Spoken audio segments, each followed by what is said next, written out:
আচ্ছা, আমাদের আজকে কততম ক্লাস? চতুর্থতম ক্লাসের আলোচনায় স্টার্ট করছি। আমরা গত 3 দিনে HTML সম্পর্কে ছোট ছোট করে কিছু কিছু বিষয় শিখেছিলাম। আজকে বেসিক্যালি সেটার এলাবোরেশন দেখবো আর কি, কিছু জিনিস অ্যাড করব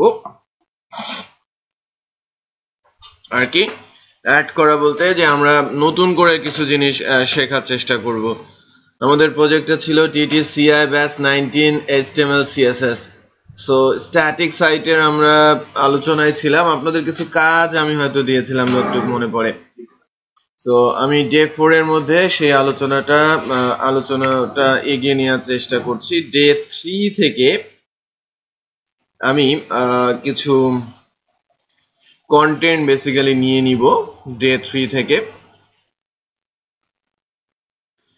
3 থেকে আগের দিনে যে কোড গুলো করেছিলাম না, ডে 3 থেকে আমি সবকিছু ডে 4 এর মধ্যে কপি করে দিচ্ছি, শুধুমাত্র ভিডিও ফাইলটা ছাড়া। দিলাম না? আমাদের কি কি পেজ ছিল ওখানে? হোম, অ্যাবাউট, সাইন আপ, এরকম কিছু পেজ ছিল। সো আমরা যদি এটাকে কাজে লাগাতে চাই, আমাদের এই প্রজেক্টটা ছিল প্রবাবলি ডি ড্রাইভে 19 HTML CSS। এখানে যে পাবলিক ফোল্ডারটা রয়েছে, ওই পাবলিক ফোল্ডারের মধ্যে ডে 4 এ যদি আমরা যাই, আমাদের যে ফাইলগুলো আছে হোম, অ্যাবাউট, সাইন আপ, এই ফাইলগুলোকে আমাদের একটু কাজে লাগাতে হবে এখন। সো হোম, অ্যাবাউট, এটা কি আমার সাইন আপ। আমরা গতদিন এইরকম কয়েকটা ফিল্ড সম্পর্কে জেনেছিলাম: input box, email box, password box, text area, radio button. ঠিক এরকম আমাদের আরো বেশ কিছু ফর্মের এলিমেন্ট আছে, যেটা বেসিক্যালি এখন আমরা শিখব। যে ফর্ম থেকে আমরা কিভাবে ড্রপ ডাউন বানাতে পারি, কিভাবে ইমেজ ব্রাউজ করা যায়, কিভাবে চেক বক্স দেওয়া যায়, রাইট? হ্যাঁ, কিভাবে ডেট আনা যায়, কিভাবে কালার দেওয়া যায়। হ্যাঁ, আমরা ওই যে সাইন আপের জন্য একটা ফর্ম তৈরি করছিলাম আর কি।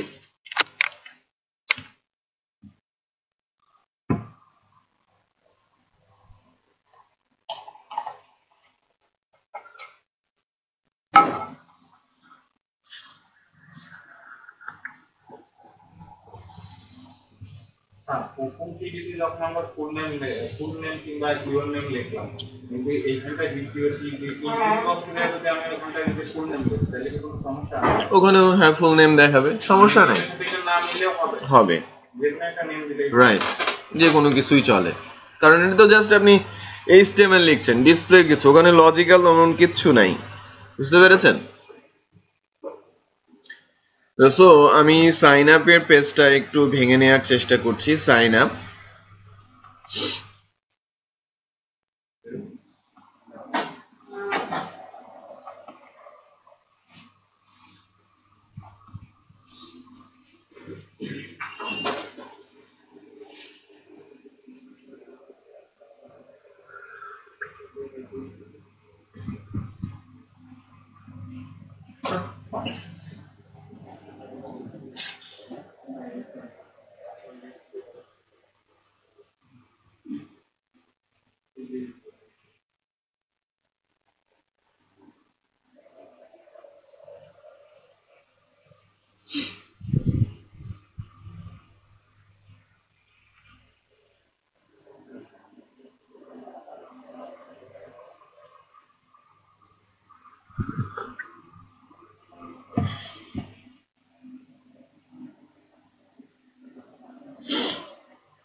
সো আমি সাইন আপে গিয়ে আমাদের যে HTML এন্ডের কোডগুলো একটু একটু করে দেখানোর চেষ্টা করি।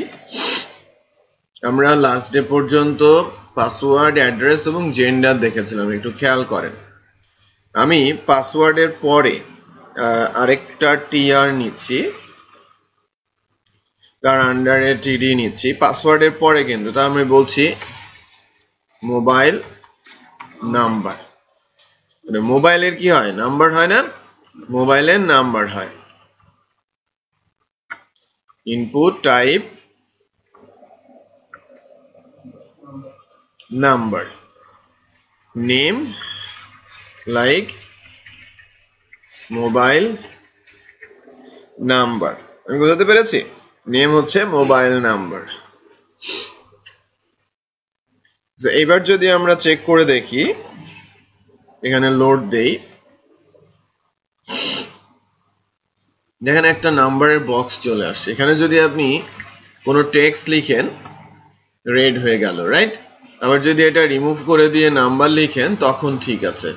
আবার নাম্বার আপনি চাইলে বাড়াতে এবং নাম্বার চাইলে আপনি কমাতেও পারছেন। সো এটা বেসিক্যালি ইনপুটের টাইপ নাম্বারের জন্য এই কাজটা করা হচ্ছে। ওকে, এরপরে আমি আবার এটাকে কপি করে পেস্ট করে দিলাম।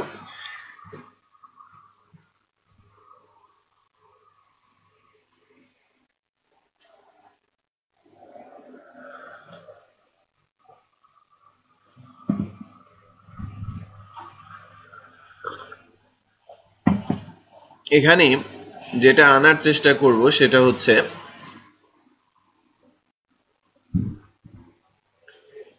DOB, date of birth. So date of birth আমাদের কি হবে? আমরা টাইপটা বলে দিব, ডেট বলে একটা টাইপ আছে। এই ডেট টাইম লোকাল কোনো ব্রাউজারই সাপোর্ট করে না। এসেছে বাট কোনো ব্রাউজার এটা সাপোর্ট করে না। ডেট টাইমটা হয়তো কোনো একটা ব্রাউজার সাপোর্ট করলেও করতে পারে, বাট ডেট টাইম লোকালটা কেউ সাপোর্ট করে না। কোন ডেটা টাইপ কি সাপোর্ট করে না করে সব W3 স্কুলস থেকে সুন্দর করে দেখতে পারবেন। ডেটটাও সবগুলো ব্রাউজার সাপোর্ট করে না, মেজর দুইটা ব্রাউজারই মধ্যেই কনফ্লিক্ট আছে। ওকে, আমি যখন এখানে ডেট দিয়েছি একটু খেয়াল করেন, ডেট অফ বার্থ আমি ডেট দিয়েছি,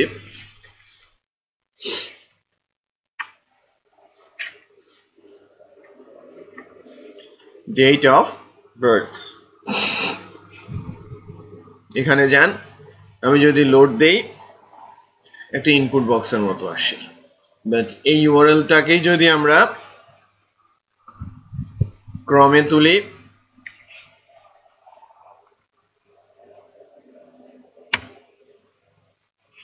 একটু খেয়াল করেন একটু ডিফারেন্ট আসে। এখানে মান ডে ইয়ার দেখাচ্ছে, এখানে ক্লিক করার পর ক্যালেন্ডার আসবে সুন্দর করে। ওইটা ক্রম মজিলায় সাপোর্ট করছে না, এটা ক্রমে সাপোর্ট করছে। তার মানে এরকম কিছু ট্যাগস রয়েছে যা সবগুলো ব্রাউজার সাপোর্ট করবে না বা করে না। এখনো এই কাজগুলো করা হচ্ছে কি দিয়ে? জাভাস্ক্রিপ্টের মাধ্যমে এই কাজগুলো আমরা নরমালি করছি।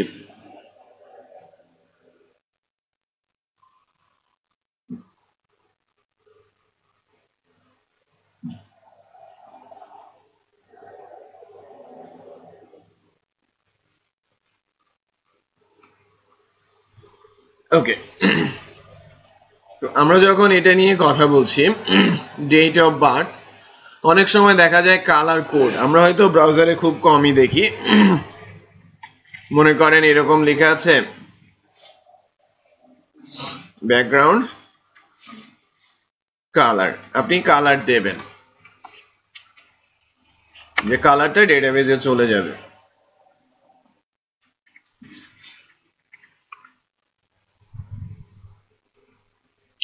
দেখেন এইটা কালার কোড এখানে কিন্তু সাপোর্ট করেছে। ক্লিক করলে কোথায় চলে যাচ্ছে?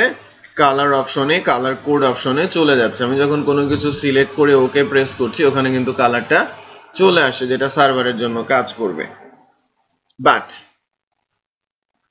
এখানেও দেখি, এখানেও কিন্তু সে ঠিকই কাজ করছে, বাট ওই ওপরের যে ইনপুট বক্সটা সেটা কিন্তু কাজ করছে না। এটা ভ্যালু হিসেবেই যাবে, এখানে যে কালারটা সিলেক্ট করা হবে সেটা ভ্যালু হিসেবে যাবে।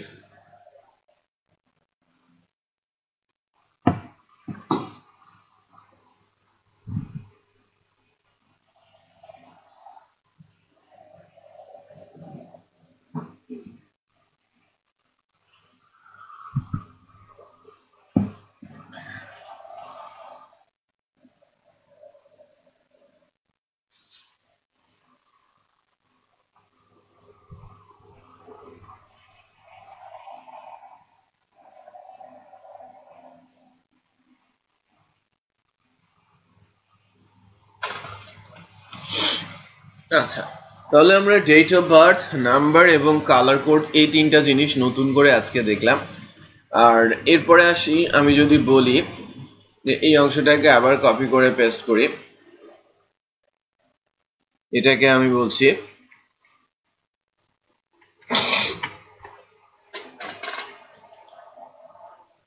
Image, profile image. যদি প্রোফাইল ইমেজ হয়, ইনপুটের টাইপ 5,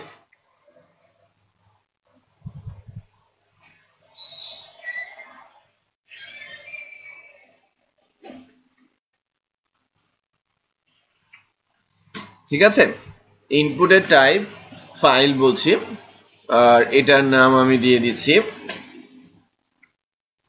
প্রোফাইল ইমেজ।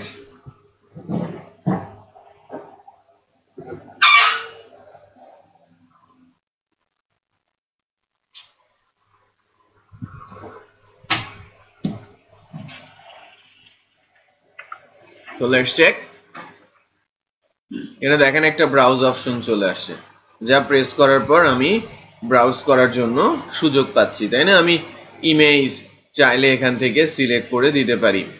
এই যে লাইক, আমি একজনের একটা ইমেজ সিলেক্ট করে দিলাম। তো এখন আমরা বাটন বা আদার্স তৈরি করি নাই, বাট আজকে আমরা যে বিষয়গুলো দেখলাম, এক হচ্ছে কিভাবে নাম্বার দেয়া যায়, কিভাবে ডেট আনা যায়, কিভাবে কালার আনা যায়, কিভাবে ব্রাউজ করা যায়, এই বিষয়গুলো আমরা দেখার চেষ্টা করছিলাম। এই জেন্ডার, মেসেজ একই, সেম। আচ্ছা, এখন আমরা চেক বক্স বা চেক বক্স আনার আগে লাইক এই জেন্ডারের ওপরেই আমি আরেকটা কাজ করি। চেক বক্স জেন্ডারের নিচে আমি একটা কাজ করি, আমি একটা কান্ট্রি, রাইট? কান্ট্রিতে কি থাকে? ড্রপ ডাউন থাকে না?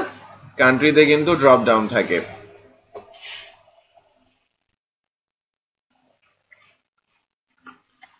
সিলেক্ট নেম হচ্ছে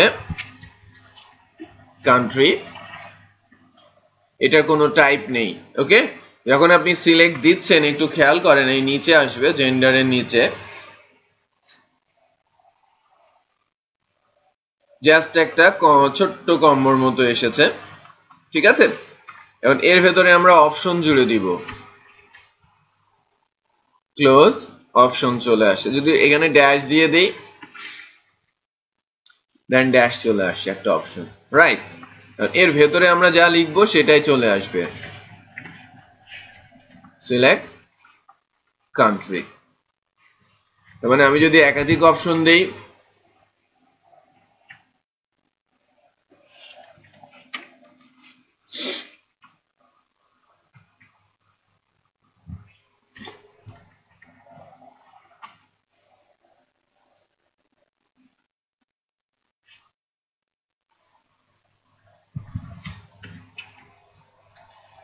রাইট? আমি সেভ করে দিলাম কয়েকটা অপশন সিলেক্ট করে। এখন দেখি এখানকার ড্রপ ডাউন, যে বাংলাদেশ, কানাডা, নেপাল সব চলে আসছে। তাহলে আমরা কি কি করছি? আমরা করছি full name, email address, right? Full নেমের জন্য টেক্সট দিয়েছি, ইমেলের জন্য ইমেল দিয়েছি, পাসওয়ার্ডের জন্য পাসওয়ার্ড দিয়েছি, মোবাইল নাম্বারের জন্য নাম্বার দিয়েছি, ডেট অফ বার্থের জন্য ডেট দিয়েছি। বাট এটা কিন্তু সব ব্রাউজার সাপোর্ট করে না, দেখিয়েছি যে এটা মজিলা সাপোর্ট করছে না, বাট ক্রমে সুন্দর করে সাপোর্ট করছে, যেখানে ডেট বক্স সুন্দর করে চলে আসে। আচ্ছা, কালারের জন্য কালার দিয়েছি, প্রোফাইল ইমেজ ব্রাউজার অপশন চলে আসে ফাইল দিয়ে, এটা টেক্সট এরিয়া আলাদা একটা ট্যাগ, এটা ইনপুটের টাইপ কি জেন্ডার, আরেকটা কি সিলেক্ট অপশন, রাইট? তো সবকিছু মিলে আমরা এই পর্যন্ত এসেছি। আরো ছোট ছোট দু একটা জিনিস বাকি আছে, যেমন চেক বক্স কিভাবে নিয়ে আসবো, বাটন 3 ধরনের বাটন আছে, সেটা ফর্ম, এই বিষয়গুলো আলোচনার আগে আমরা এটা একটু প্র্যাকটিস সেরে নেই। আমরা যে 5-6টা জিনিস দেখলাম, আমি কোড ওপেন করে রাখছি। আজকে দিনে আলোচনা এনেছিলাম শুরুতে, সেটাতে আরেকটু ফোকাস করি।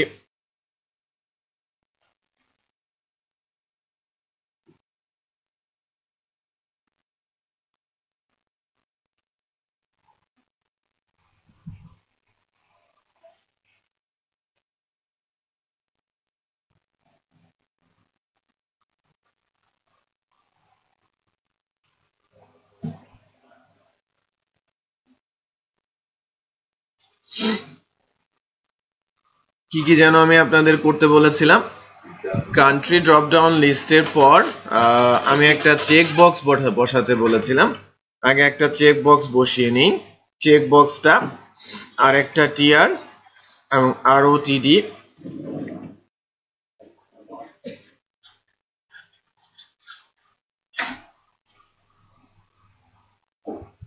এখানে বলছি I agree,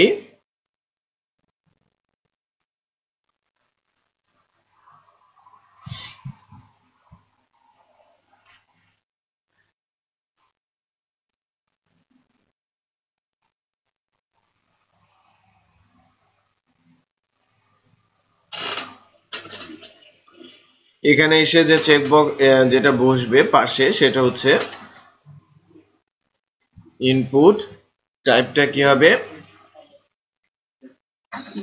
check box, name হচ্ছে এগ্রি, ক্লোজ।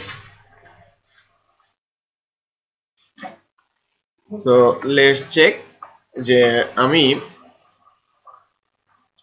যখন এখানে আসলাম, হ্যাঁ না ভ্যালু দেওয়ার দরকার নেই, চেক বক্স টিক দিলে ভ্যালু হিসেবে যাবে অন আর টিক না দিলে যাবে নাল, রাইট? এটা আমরা পরে দেখবো, যখন সার্ভার সাইড প্রোগ্রামিং করব তখন এই বিষয়টা আমরা পরবর্তীতে দেখার চেষ্টা করব। তাহলে কি কি হচ্ছে? আপনি কখন আসলেন? এত দেরিতে কেন? আচ্ছা, full name, email address, password, mobile number, date of birth, background color, profile image, address, gender, country, drop down, checkbox মোটামুটি আমরা কিন্তু পেলাম, তাই না?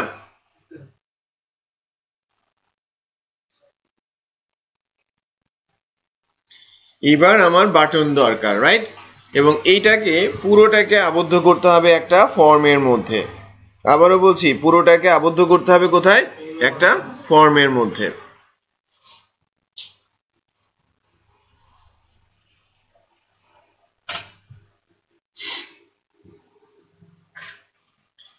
সো HTML এর ফর্ম নামে একটা ট্যাগ আছে, যে ট্যাগের হেল্পটা আমরা এখন নিব।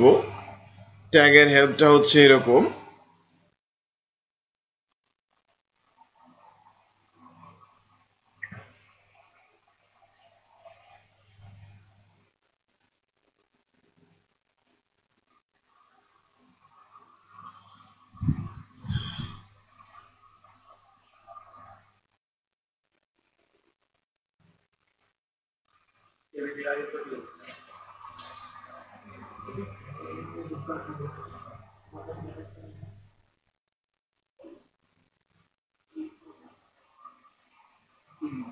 টেবিলের একদম শুরুতে দেখেন একটা ফর্ম নেওয়া আছে না, যার অ্যাকশন কি বলা আছে? ব্ল্যাঙ্ক, আর মেথড হচ্ছে পোস্ট। ওই ফর্মটাই শেষের দিকে ক্লোজ করা আছে। সো এটা অত্যন্ত গুরুত্বপূর্ণ, কারণ হচ্ছে যদি আমি এই ফর্মের ডাটা নিয়ে যেতে চাই, এই ফর্মের ডাটা আমি যদি নিয়ে যেতে চাই সার্ভারের কাছে, তখন কিন্তু ফর্ম ছাড়া অন্য কোনো সুযোগ থাকবে না। বুঝতে পেরেছেন? ফর্ম ছাড়া অন্য কোনো সুযোগ নেই। যে ইনপুট বক্সের মধ্যে ডাটা দিচ্ছেন, চেক বক্সে ডাটা দিচ্ছেন, আপনি drop down radio button select করছেন, আপনার বাটনই সাবমিট হবে না যদি না ফর্ম থাকে। মানে ফর্ম ছাড়া সাবমিট হবেই না, মানে সাবমিট কোনো কিছুই কাজ করবে না। যদি সাবমিট থাকে তখন যেটা হবে, এই ফর্মের সকল ডাটা উপরে ফর্মের ভেতরে একটা এলিমেন্ট আছে না অ্যাকশন বলে, এই অ্যাকশনের কাছে চলে যাবে, আর মেথড হিসেবে ইউজ হবে কি তখন? পোস্ট। সো আমরা সার্ভার সাইড ল্যাঙ্গুয়েজের সময় এই গেট, পোস্ট এগুলো সম্পর্কে জানার চেষ্টা করব। এখন অ্যাকচুয়ালি তেমনটা বোঝানো সম্ভব হবে না গেট আর পোস্টের কাজ। ওটা আমরা কিছু বাটনের হেল্প কিন্তু চাইলে নিতে পারি। যে বাটনগুলো আমরা দিতে পারি তার মধ্যে আছে টিআর এর মধ্যে আমরা টিডি করে নিই, সেকেন্ড আরেকটা টিডি, দ্বিতীয় টিডির মধ্যে আমি কিছু বাটন ইমপ্লিমেন্ট করি। ইনপুট, যার টাইপ হচ্ছে সাবমিট। ওকে, ইনপুটের টাইপ সাবমিট, নেম হচ্ছে আমার বাটন, ভ্যালু হচ্ছে আমার লাইক সেভ। ঠিক আছে, তাহলে সেভ বাটন প্রেস করলে মূলত পুরো ফর্মটা সাবমিট হয়ে যাবে কার কাছে? অ্যাকশনের কাছে। মেথড ইউজ করবে কি? পোস্ট।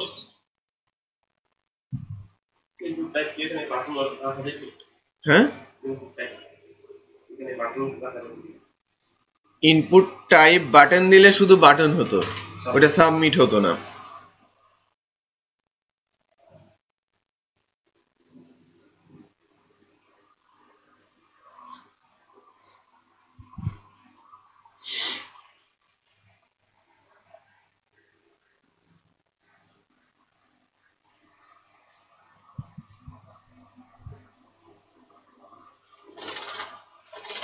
আচ্ছা, এখন আরো দুইটা বাটন আমি নিব। ইনপুটের টাইপ হবে রিসেট। এই যে রিসেট, নেম আমি ইচ্ছে মতো দিতে পারি।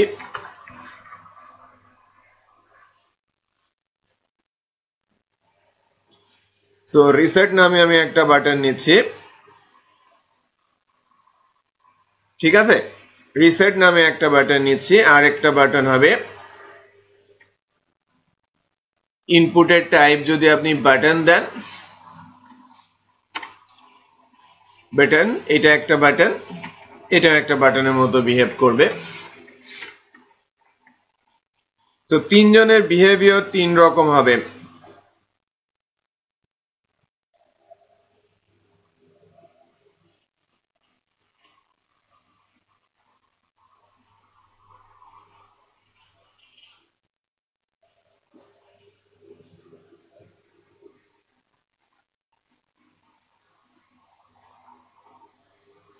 দেখেন, আমি যখন সেভ বাটন প্রেস করব তখন যদি এর ভেতরে ডাটা থাকে,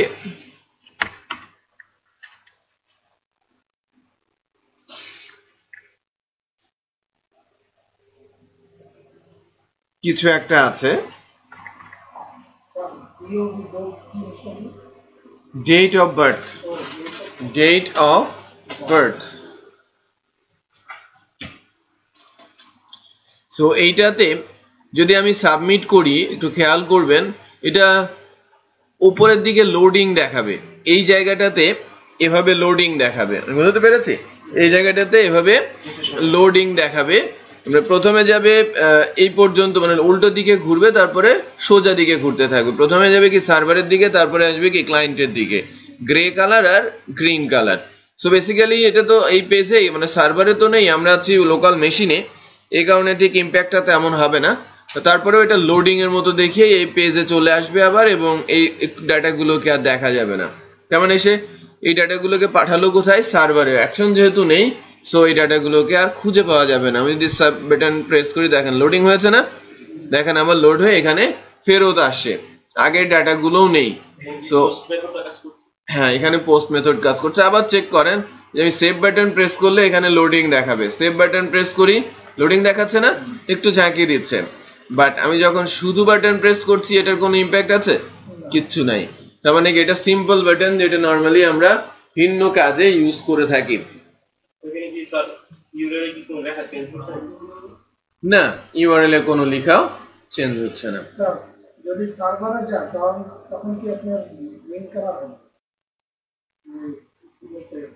হ্যাঁ, তখন এই যে উল্টা দিকে যখন ঘুরবে তখন গ্রে কালার, আর সোজা দিকে যখন আসবে তখন গ্রিন কালার হবে।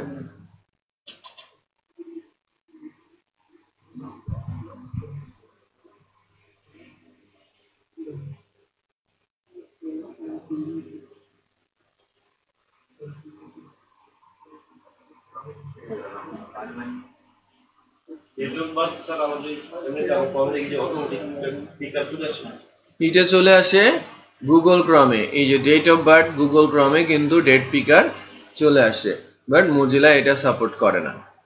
ওকে, আর 2 নম্বর যেটা আছে রিসেট, রিসেট নামে যে বাটনটা আছে, এই রিসেট বাটনটাতে যখন আমরা যাব তখন দেখেন কি হচ্ছে, যে আমি যখন এখানে ডাটা দিচ্ছি আমাদের ফর্মে,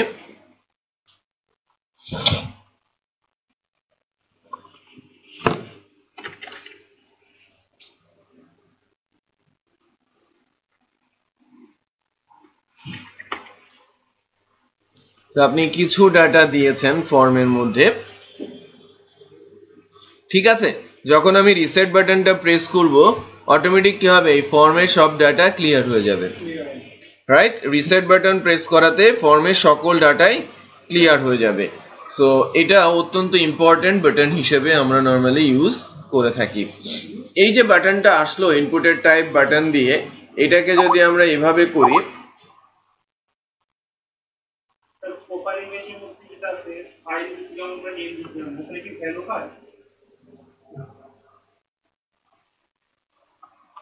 হ্যাঁ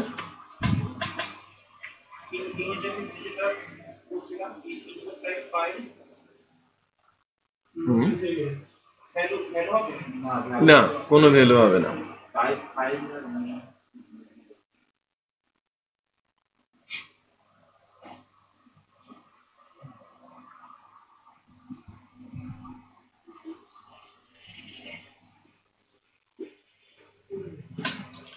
আচ্ছা, তখন বাটন টাইপের আমার এখানে বাটন নেম লাইক বিটিএন, এখানে টাইপ যদি আমরা দেই, এখানেও সাবমিট ইউজ করা যায়, রাইট? সো বাটন আমি দুই ভাবে বানাতে পারি। এক হচ্ছে লাইক এখানে ভ্যালু আমি যদি বলি, দেখেন, সো এই নিচের যে বাটনটা লাইক রেজিস্টার কথাটা এখানে দিব, এই দুইটার জায়গার মাঝখানে। সো না, এখানে কোনো ভ্যালু হবে না, এখানে কোনো ভ্যালু হবে না, দুইজনের মাঝখানে রেজিস্টারটা যেটা ডিসপ্লে সেটা বসবে। তো যদি রিলোড দেই দেখতে পারবো যে এই বাটনটা আসবে, এটাও বিহেভ করবে কার মতো, সাবমিটের মতো। তো সাবমিট, ইনপুটের টাইপ সাবমিটও যা, বাটনের টাইপ সাবমিট একই জিনিস। সো আমরা দুইটা ট্যাগই ইউজ করতে পারি, ঠিক আছে? সো আমরা কিন্তু একটা কমপ্লিট ফর্ম কিভাবে বানাতে হয় সেটা শিখলাম।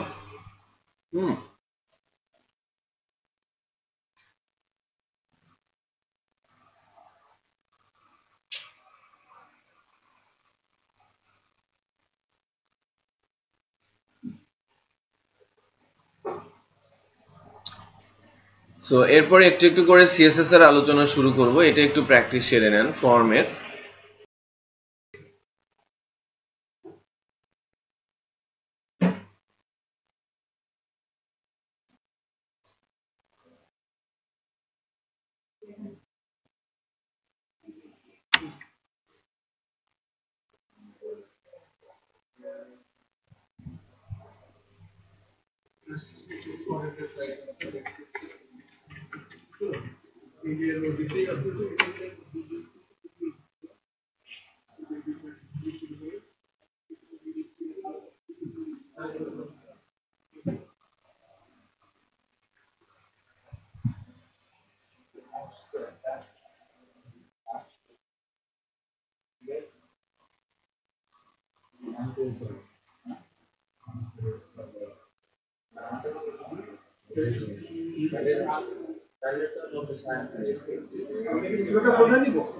না, আপাতত কোনো কিছু দরকার নেই।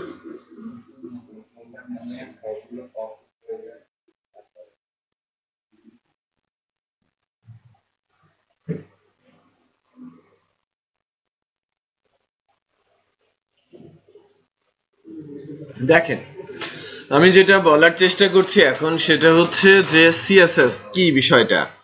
আমরা সিএসএস এর উপরে ভেরি বেসিক আলোচনা শুরু করব আজকে, ছোট ছোট করে সিএসএস এর ক্লাস লেখার চেষ্টা করব। সিএসএস হচ্ছে ক্যাসকেডিং স্টাইল শীট, ওকে? এইচটিএমএল এর আরো ছোটখাটো বেশ কিছু বিষয় রয়েছে, ওই বিষয়গুলো নিয়েও আলোচনা হবে তো সামনের দিককার ক্লাসে। আমরা যে বিষয়গুলো নিয়ে কথা বলতে চাচ্ছি এখন, ক্যাসকেডিং স্টাইল শীট, সেটা না আসলে ওয়েবের চেহারাটা এত সুন্দর হতো না, ঠিক আছে? ওয়েবের চেহারাকে সুন্দর করার পেছনেই কাজ করে কে, সিএসএস। শুধু সুন্দর করছে না, সুন্দর করার কাজটাকে একটা জায়গা থেকে কন্ট্রোল করাও সম্ভব হচ্ছে। এটা বেসিক্যালি HTML এর ট্যাগ গুলোকে CSS এর ক্লাসের মাধ্যমে কন্ট্রোল করা হয় বলেই ক্যাসকেডিং বলা হয়। যে CSS একটা ল্যাঙ্গুয়েজ, তার ক্লাসগুলো লেখা হবে CSS ফাইলের মধ্যে অথবা স্টাইল ট্যাগের মধ্যে। কিন্তু এটা ইমপ্লিমেন্ট হবে কোথায়? ইমপ্লিমেন্ট হবে HTML ট্যাগের উপরে এসে। ইমপ্লিমেন্ট হওয়ার জন্য ট্যাগ ছাড়া কোনোভাবেই CSS রান করবে না। CSS নিজে নিজে আউটপুট দেখাতে পারে না, কারোর সঙ্গে এসে আউটপুট দেখাতে হয়। এই জন্য এটাকে ক্যাসকেডিং স্টাইল শীট বলা হয়। হ্যাঁ, না না, এর নিজস্বতা নেই। যে ক্লাসগুলো তৈরি হয় সেই ক্লাসগুলোই মূলত HTML এর উপরে ইমপ্লিমেন্ট করার মাধ্যমে এর আউটপুট দেখি।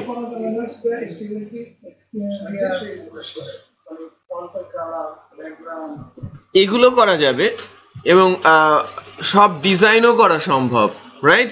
কারণ HTML ট্যাগের একটা অ্যাট্রিবিউট আছে স্টাইল।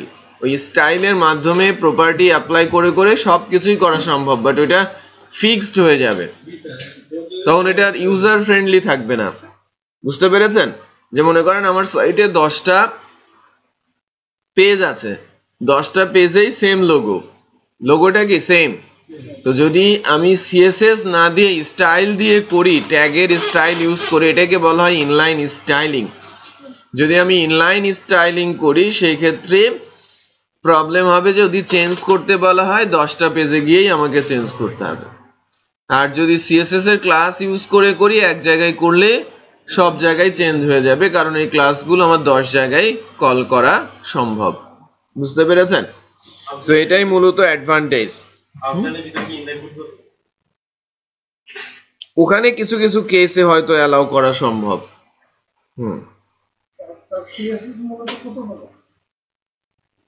CSS এর তো কোনো প্রকার নেই, CSS CSS-ই, বাট এটা লেখা যায় 3 ভাবে। ট্যাগের ভেতরে যেটাকে লেখা হয় সেটাকে বলা হয় ইনলাইন স্টাইলিং। HTML পেজে যখন লেখা হয় তখন বলা হয় অন পেজ, আর যখন CSS ফাইলে লেখা হয় তখন এক্সটার্নাল CSS। CSS এর কোনো প্রকার আলাদা করে নেই।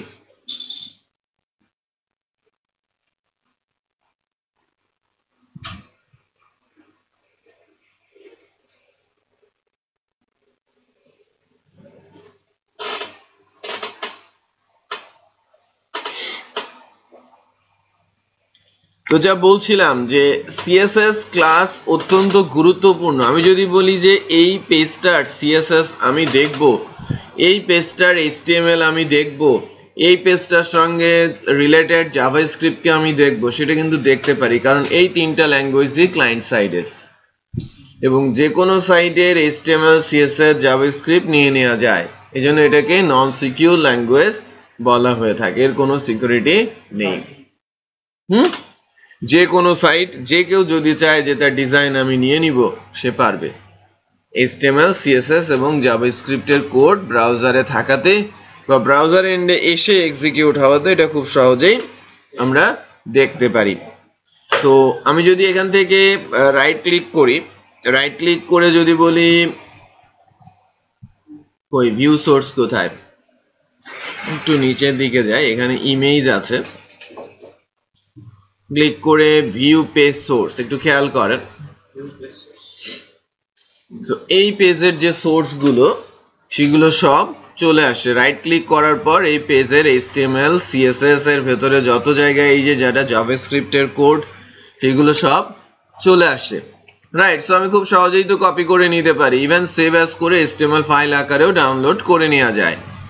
এর ভেতরে কিছু কিছু জায়গাতে লিঙ্ক করা আছে, একটু খেয়াল করেন। এই যে লিঙ্ক ট্যাগের মাধ্যমে CSS কে লিঙ্ক করেছে, অনেকগুলো CSS ফাইল এখানে রয়েছে, ওকে, ডিজাইনে। সো আমি যদি বলি যে কোনো একটা CSS ফাইলে যাব, ক্লিক করি, দেখেন ওই CSS ফাইলের যত কোড আছে সব কোড আমরা এখান থেকে দেখতে পাচ্ছি। তার মানে আমি ইজিলি ওই CSS ফাইল, দেখেন CSS ফাইল কিন্তু পাথ দিয়েছে, CSS এর কোনো আউটপুট নেই, ওকে। সো ইজিলি আমি CSS ফাইলগুলোকে কি করতে পারি, নিতে পারি। আবার সাথে সাথে যদি কোনো জাভাস্ক্রিপ্ট থাকে সেই জাভাস্ক্রিপ্টেও আমি চলে যেতে পারি। এই যে এখানে কিছু JS আছে, .js, এদেরকে জাভাস্ক্রিপ্ট বলা হয়, এখানে জাভাস্ক্রিপ্ট ফাইলের কোড পাওয়া যাচ্ছে। তো আপনি এইচটিএম কি বলছেন সিএসভি স্কেলেটন একটা ওয়েবপেজ ডিজাইনের জন্য ওয়েবপেজের জন্য এইচটিএমএল স্কেলেটন সিএসএস জাভা জাভাস্ক্রিপ্টটা কি এটা প্রশ্ন সিএসএস তো জাভা বলে নেই, সিএসএস হচ্ছে না ডিজাইন। স্কেলেটন বলছেন রোবটের সিএসএস হলো জাভা কাপড় জাভাস্ক্রিপ্ট কি বলছেন সেন্সর, হ্যাঁ সেন্সর হিসেবে কাজ করে জাভাস্ক্রিপ্ট। আর পিএইচপি থেকে বুদ্ধি হ্যাঁ পিএসপি ব্রেইন।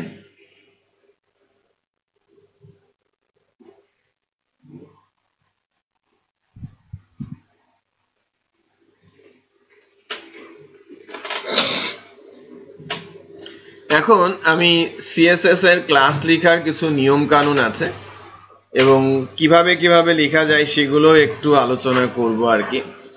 যদি আমরা দেখি যে কোনো একটা টেবিল, মনে করেন যে আমাদের যে আউটার টেবিলটা রয়েছে, যে প্র্যাকটিসটা বেসিক্যালি করতে নিষেধ করা হয় ইনলাইন স্টাইলিং, আমি এখন যেটা করব এটা করা যায় সেটা শুধু দেখানোর জন্য, এই প্র্যাকটিসটা আমরা কখনোই করব না স্পেশাল কেস ছাড়া। স্পেশাল কেস বলতে আপনারা যখন প্রফেশনাল প্রজেক্ট করবেন তখন দেখা যাবে যে আমাকে ইনভয়েস জেনারেট করতে হচ্ছে অথবা আমাকে ইমেল পাঠাতে হচ্ছে, সুন্দর একটা ডিজাইন ইমেল, ওই সব কেসগুলোতেই শুধু ইনলাইন স্টাইলিং অ্যালাউড। আদার্স অন্য কোনো কেসে ইনলাইন স্টাইলিং অ্যালাউ করা হয় না, কারণ ওই পেজগুলো একেবারে স্পেশাল এবং ইউনিক একটা দুইটা। ঠিক আছে, so inline styling allowed, but কোথায়? নির্দিষ্ট দুই একটা অপশনে, এটা প্রফেশনাল প্রজেক্টের ক্ষেত্রে। বাট যেটা বেসিক্যালি স্ট্যান্ডার্ড সেটা হচ্ছে এক্সটার্নাল সিএসএস। হ্যালো,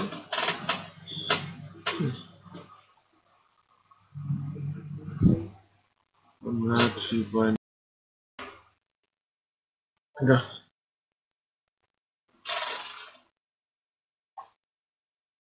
দেখেন আমি স্টাইলিং করছি, ইনলাইন স্টাইলিং করব ফার্স্টে। আমি যে আমার যে ইনার যে টেবিলটা আছে, মনে করেন এই যে আমার মেনুর যে টেবিলটা আছে না, মেনু টেবিলের মধ্যে কিছু স্টাইল দেওয়ার চেষ্টা করব। সো মেনু টেবিলে স্টাইলের জন্য এই টেবিলে এসে প্রথমে আমি স্টাইল,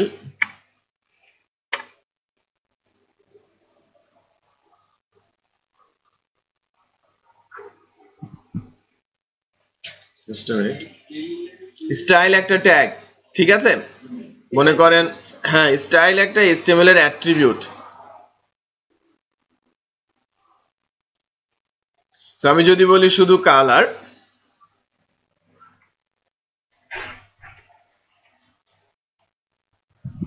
আর যদি বলি গ্রিন, হ্যাঁ ওই যেটা বলছিলাম যে আমাদের একটা মেজর যে চেঞ্জ হয়েছে, গ্রিন বলাতে কি হয়েছে একটু বলেন তো। আমাদের যে ফর্মের এই যে এর ভেতরে যে বাটনের যে টেক্সটের যে কালার সেটা গ্রিন হওয়ার কথা না? এটা কোথায় দিয়েছি, কোন ফাইলে দিয়েছি একটু খেয়াল করেন তো। সাইন আপ, সাইন আপে দেওয়ার কারণে আমি চেক করছি হোমে, কিন্তু হচ্ছে না। যদি আমি সাইন আপে দেখি, সাইন আপেও হচ্ছে না, এটা ডে 4 এখানেও হওয়ার কথা ছিল, তাই না? না না না, এই যে টেবিলের স্টাইল এবং স্টাইলের যে কালার, অ্যাঙ্কর ট্যাগের ভেতরে দিলে তো সব একটা একটা করে দিতে হবে। হ্যাঁ, একটা একটা করে না দিয়ে আমি পুরো টেবিলের জন্য দিয়েছি এবং এটা সাইন আপ ফাইল, একটু চেক করে নেই ডে ফাইল।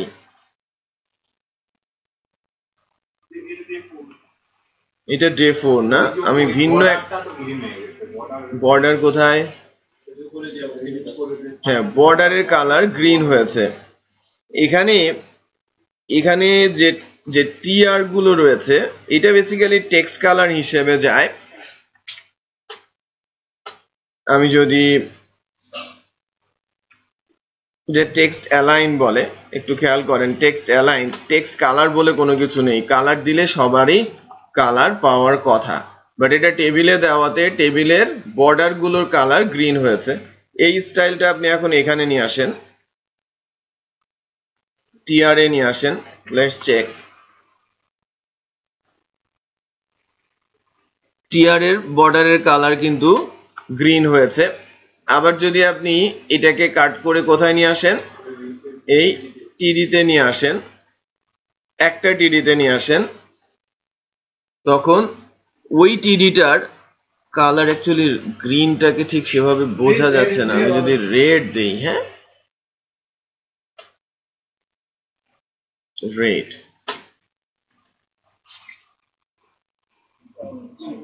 ঠিক আছে, কালারটা রেড হয়েছে।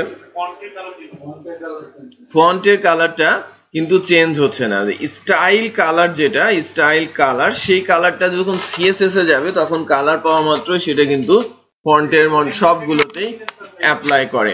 বাট আমি যার ইউজ বোঝাচ্ছি যে যদি আমি এভাবে করতে চাই, বা আমি যদি সরাসরি, একটু খেয়াল করেন, একটা একটা করে ধরে করতে চাই কতটা ডিফিকাল্ট। দেখেন আমি যদি এখানে দেই, এখন ওইটা কিন্তু স্পেসিফিক ভাবে হচ্ছে। এটাকে ইনলাইন স্টাইলের ডিফিকাল্টিস বলছি, যে সব জায়গায় আমাকে দিতে হবে, হ্যাঁ সব জায়গায়। বাট আমি যদি একটা পেজেরই মনে করেন আমি হেড সেকশনে যাই, হেড সেকশনে গিয়ে আমি বলছি স্টাইল, স্টাইল টাইপটা হচ্ছে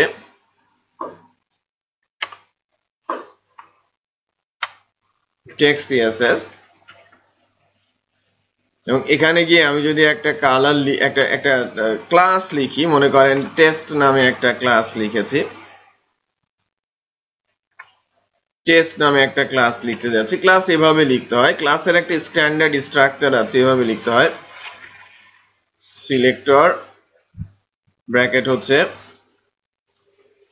প্রপার্টি ভ্যালুস। ক্লাসের কি কি থাকে? সিলেক্টর, প্রপার্টি আর ভ্যালুস। সো এটাকে ক্লাস নেম বলে, এটা হচ্ছে প্রপার্টি বলে, লাইক কালার, ব্যাকগ্রাউন্ড, ফন্ট, এগুলো হচ্ছে প্রপার্টি, আর ভ্যালুস হচ্ছে তার মান আর কি। সো আমি যদি এই স্টাইলেই আগাই, তাহলে টেস্ট হচ্ছে ক্লাসের নাম, প্রপার্টি হিসেবে আমি যদি কালার বলি এবং কালারকে যদি আমি রেড বলি, তাহলে কিন্তু একটা সিএসএস ক্লাস হয়েছে। ক্লাসের ভেতরে প্রপার্টি একটা না একাধিক হতে পারে, নাম্বার অফ, আপনি যা চাচ্ছেন তাই হতে পারে। আমি যদি বলি আমার ব্যাকগ্রাউন্ড কালারই ধরি, এবং ব্যাকগ্রাউন্ড কালারটা যে কালার চুজার থেকে আমি যদি অরেঞ্জ করে দেই, ঠিক আছে, অরেঞ্জ কালার করে দিলাম। এখন এই টেস্ট যে ক্লাসটা, সেটা আমি যেখানে অ্যাপ্লাই করব সেখানেই এটা ইমপ্লিমেন্টেড হবে। অ্যাপ্লাই করার জন্য কিছু রুলস আছে, যে আমি অ্যাপ্লাই করতে পারি ক্লাস নামে অ্যাট্রিবিউট ইউজ করে, অথবা অ্যাপ্লাই করতে পারি আইডি নামে অ্যাট্রিবিউট ইউজ করে। তো যদি ডট থাকে তাহলে কল করতে হয় ক্লাস দিয়ে, আর যদি হ্যাশ থাকে তাহলে কল করতে হয় আইডি দিয়ে। সো আমরা ডট হ্যাশ কখন দিব সেটাও বুঝবো, বাট আমি এখানে ডট দিলাম যাতে আমি ক্লাস দিয়ে কল করতে পারি। এখন যদি আমি এখানে টেবিলের ওপরে ক্লাস দিয়ে আমি যদি বলি টেস্ট, তাহলে দেখেন কি হয়। ঠিক আছে, টেবিলের যে ব্যাকগ্রাউন্ড, পুরো টেবিলের ব্যাকগ্রাউন্ড কিন্তু কি বসে গেছে, অরেঞ্জ হয়ে গেছে। আর এখানে স্পেসিফিক ভাবে আমি যদি এই রেড তুলে দেই, যদিও এখানে আমি কালারটা কি দিয়েছিলাম, স্টাইলের কালার রেড, এটা সামহাউ রেডটা ইমপ্লিমেন্টেড বা কালারটা কোনো কারণে মিসম্যাচ করছে। আমি কালারটা বাদ দিয়ে যদি অন্য কোনো ইয়েতে যাই, লাইক ফন্ট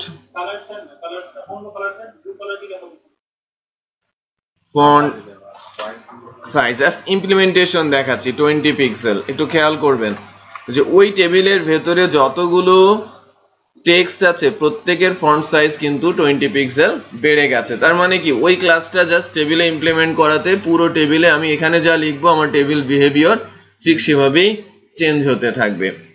বুঝতে পেরেছ? আমাকে আলাদা আলাদা করে কিন্তু প্রত্যেকটা লাইনের উপরে দিতে হচ্ছে না। ওকে, শুধু এই ক্লাসটাকে কল করলেই হচ্ছে। আর ক্লাসের সামনে যদি এখানে হ্যাশ থাকে, তার মানে এটা হচ্ছে মেজর ক্লাস, মাদার ক্লাস। তো হ্যাশ থাকলে ওইটা কিন্তু আবার ক্লাস দিয়ে কল করলে কাজ করবে না। হ্যাশ থাকলে আমাকে কল করতে হবে, এখানে লিখতে হবে আইডি। তো যখন আইডি লিখবো তখন এটা আবার পাওয়া যাবে। ওকে, সো এটা আমরা একটু দেখি, নামাজটা পড়ে আসি।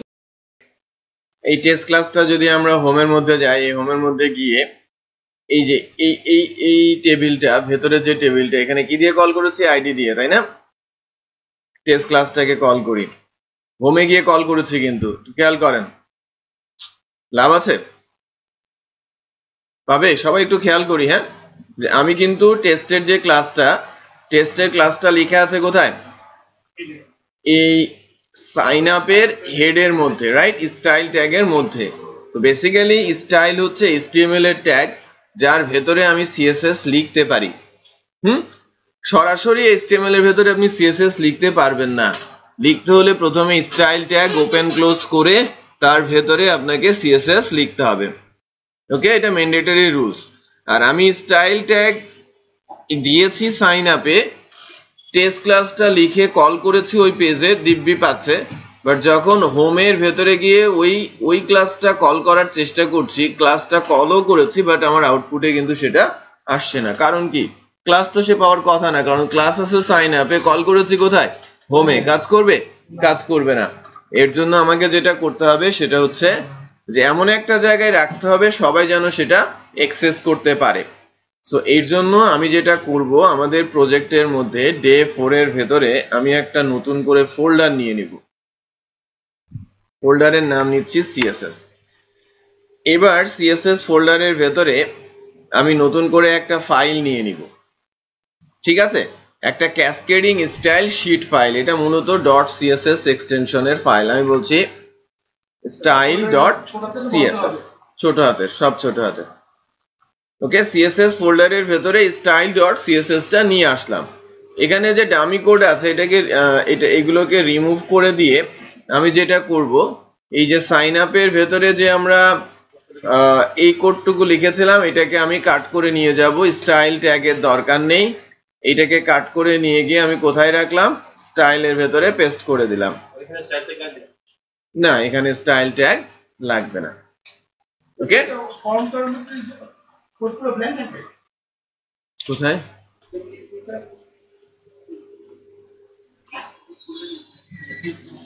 CS কোন লেখাগুলো?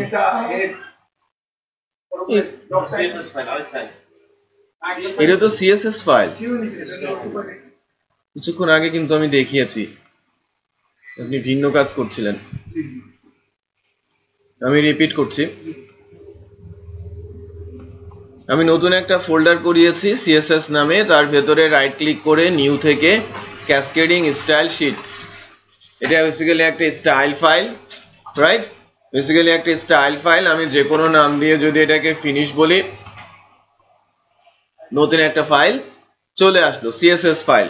এবং এর ভেতরে একটু খেয়াল করেন, এর ভেতরে কিন্তু কিছু ডামি কোড বসেছে। এটাকে আমরা রাখবো না, এটাকে জাস্ট রিমুভ করে দেবো, ব্ল্যাঙ্ক। ফোল্ডারের ওপরে রাইট ক্লিক করলে নিউ থেকে আমরা ক্যাসকেডিং স্টাইল শীট ফাইল নিয়ে নিব, যেভাবে আমরা HTML নেই। ঠিক আছে,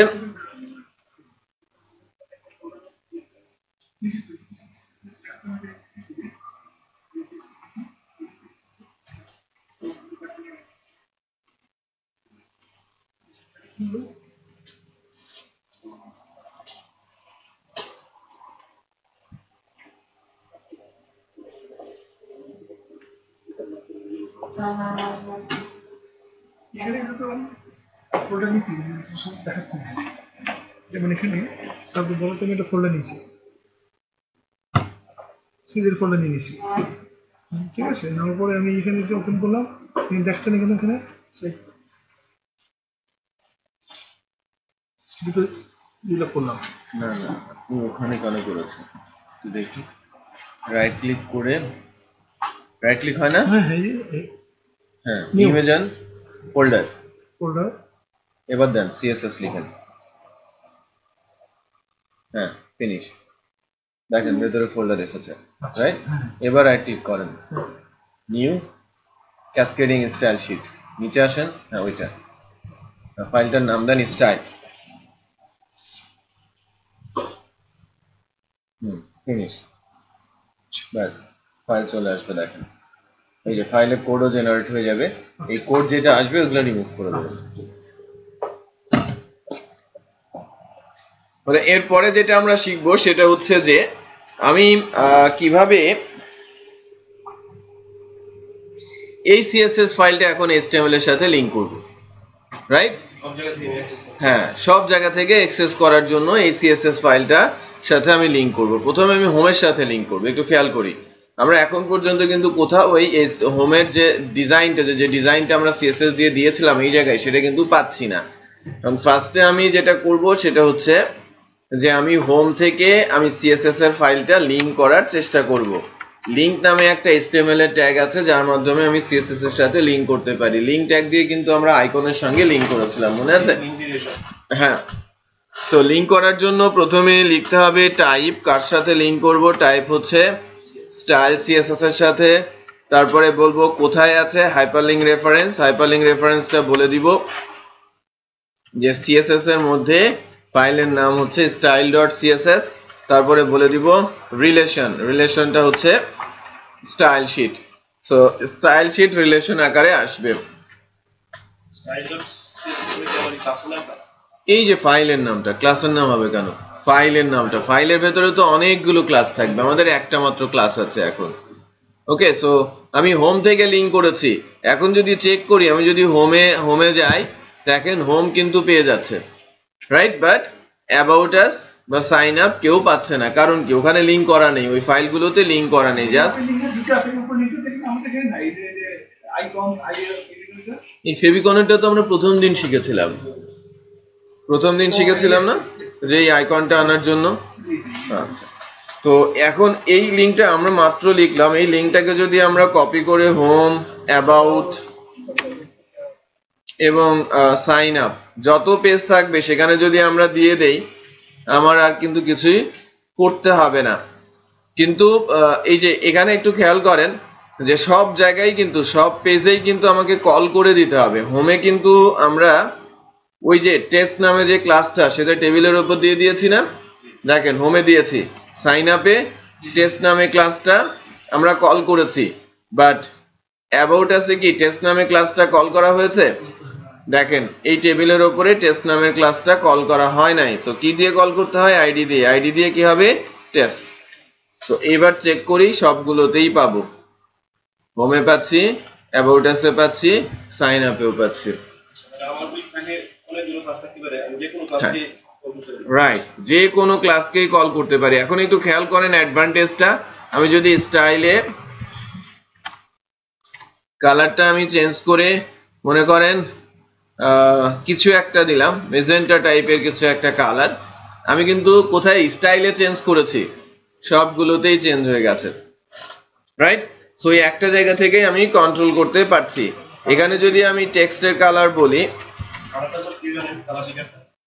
যে কন্ট্রোল ধরে স্পেস, তারপরে এন্টার, ওই যে কালার চুজার দিলেই আসে। টেক্সটের কালার সামহাও মিসম্যাচ হচ্ছে কোনো কারণে। এই টেক্সট কালারটা কোনোভাবে ইমপ্লিমেন্টেড হচ্ছে না কোনো রিজনের কারণে। লাইক আমি এখানে ইয়েলো দেই, তাহলে ব্যাকগ্রাউন্ডটা ভালো বোঝা যাবে। এখন বোঝা যাচ্ছে। So home, about, sign up, it's working. So CSS লিখার বা সিএসএস দিয়ে ডিজাইন কন্ট্রোল করার মূল কারণই এটা, যে আমি একটা নির্দিষ্ট জায়গা থেকে সেটাকে কন্ট্রোলে নিয়ে নিতে পারি। আমি ওখানে চেঞ্জ করলে সব জায়গায় ইম্প্যাক্ট পড়বে, বাট সব জায়গায় কলিং থাকতে হবে, এটা ম্যান্ডেটরি, রাইট? আমাকে আইডি দিয়ে অথবা ক্লাস দিয়ে কল করতে পারতে হবে।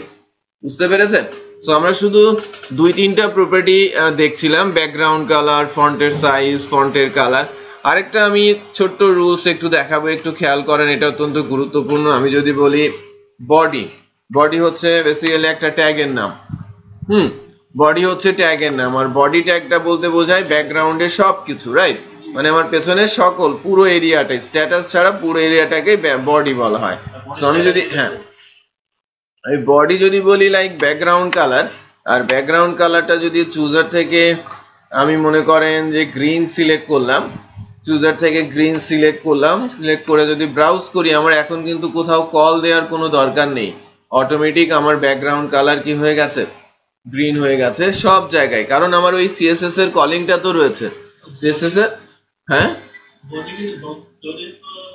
কিছুই দরকার নেই। HTML ট্যাগের ক্ষেত্রে ডট হ্যাশ দরকার নেই, যখনই ওই ট্যাগটা পাবে সেখানে এটা অ্যাপ্লাই হয়ে যাবে।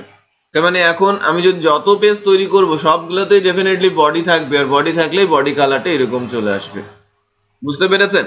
আমি যদি বলি যে না আমাদের এখন আমার কিছু ট্যাগ আছে, প্যারা ট্যাগ, মনে করেন পি একটা ট্যাগ আছে, প্যারা ট্যাগের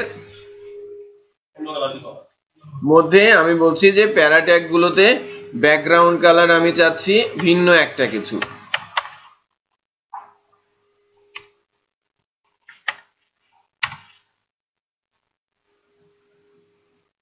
রেড কালার চাচ্ছি। ব্যাকগ্রাউন্ড কালার আমি সেট করে দিলাম কি রেড। সো এখানে প্যারা নেই, সো রেড নেই। অ্যাবাউট আছে, প্যারা নেই, রেড নেই। বাট হোমে প্যারা আছে, তার ব্যাকগ্রাউন্ড কালার কি হয়ে গেছে? রেড হয়ে গেছে। তো আমার সাইটে যত প্যারা থাকবে সবার ব্যাকগ্রাউন্ড কালার কি হয়ে যাবে? Like red. আমি যেটা করতে চাচ্ছি। সো ট্যাগের নাম দিয়ে যখন কোনো ক্লাস লেখা হয় তখন সেটা অটোমেটিক ইমপ্লিমেন্ট হয়, কল করার কোনো দরকার নেই, শুধু লিঙ্ক থাকতে হয়। তাহলে 3টা রুলস শিখলাম। যদি আমি স্পেশাল করে কোনো কিছু করতে চাই আমাকে ক্লাস লিখতে হবে, ক্লাসের সামনে ডট বা হ্যাশ দিতে হবে। ওকে, আমি চাচ্ছি যে না দুইটা প্যারার ব্যাকগ্রাউন্ড দুই রকম হবে, তখন কিন্তু সরাসরি প্যারার উপরে লেখা যাবে না, দুইটার জন্য দুইটা আলাদা ক্লাস আমাকে লিখতে হবে, ক্লাস বা আইডি লিখতে হবে, দেন ওইটা এর উপরে এনে বসাতে হবে, কল করতে হবে।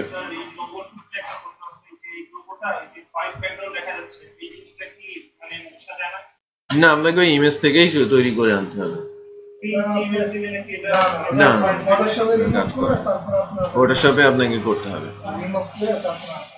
আচ্ছা, সো আমি আজকে এতটুকু রাখছি, একটা পেন ড্রাইভ দেন।